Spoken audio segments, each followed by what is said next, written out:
శివుడు స్వయంగా చెప్తున్నాడు. దేవతలందరూ వెళ్ళి శివుడిని అడిగారట. శివపురాణంలో వాక్యం ఇది. స్వామి నిన్ను ఆరాధించాలంటారు నిజమే, నిన్ను సులభంగా ఆరాధించాలంటే ఎలా ఆరాధించాలి ఇది అడిగారు. అవునా చూడండి అన్నాడు. ఒక్కసారి కైలాసం శివుడు ఎవరు కనబడలే, సూర్యమండలం కనబడింది. ఆ సూర్యమండలం మధ్యలో ఆయన కనబడ్డాడండి అమ్మవారితో.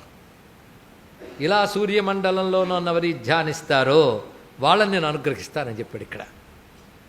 ఇదే మాట పద్మపురాణం శివగీతలో చెప్తాడు. ఎవడైతే సూర్యమండలంలో నన్ను ధ్యానిస్తాడో వాడు చివరికి నాలోనే ఐక్యమవుతాడు అన్నాడు. ఇది కూడా సౌకర్యమే. ఎంత బాగుంది. రోగాలు పోగొడతాడని ఈ శ్లోకంలో చెప్తున్నారు. కానీ రోగాలు పోగొట్టాలంటే సూర్యమండలంలో శివుడిని ఆరాధించండి. దానికి ఒక మంత్రం చెప్తున్నాను అన్నాడండి. ధ్యాన శ్లోకం, రుద్రానికి ధ్యాన శ్లోకం ఇక్కడ చెప్పుకోవచ్చు. మండలాంతరగతం హిరణ్మయం భ్రాజమాన వపుషం శుచిస్మితం చండధీదితి మఖండితజ్యుతిం చింతయేన్ ముని సహస్రసేవితం అని ఆ రుద్రమంత్రాలకు ధ్యాన శ్లోకాల్లో ఒకటిది.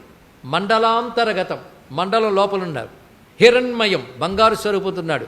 భ్రాజమాన వపుషం, మెరిసిపోతున్న శరీరంతున్నాడు. శుచిస్మితం, కపటం లేని నవ్వుట, దయ.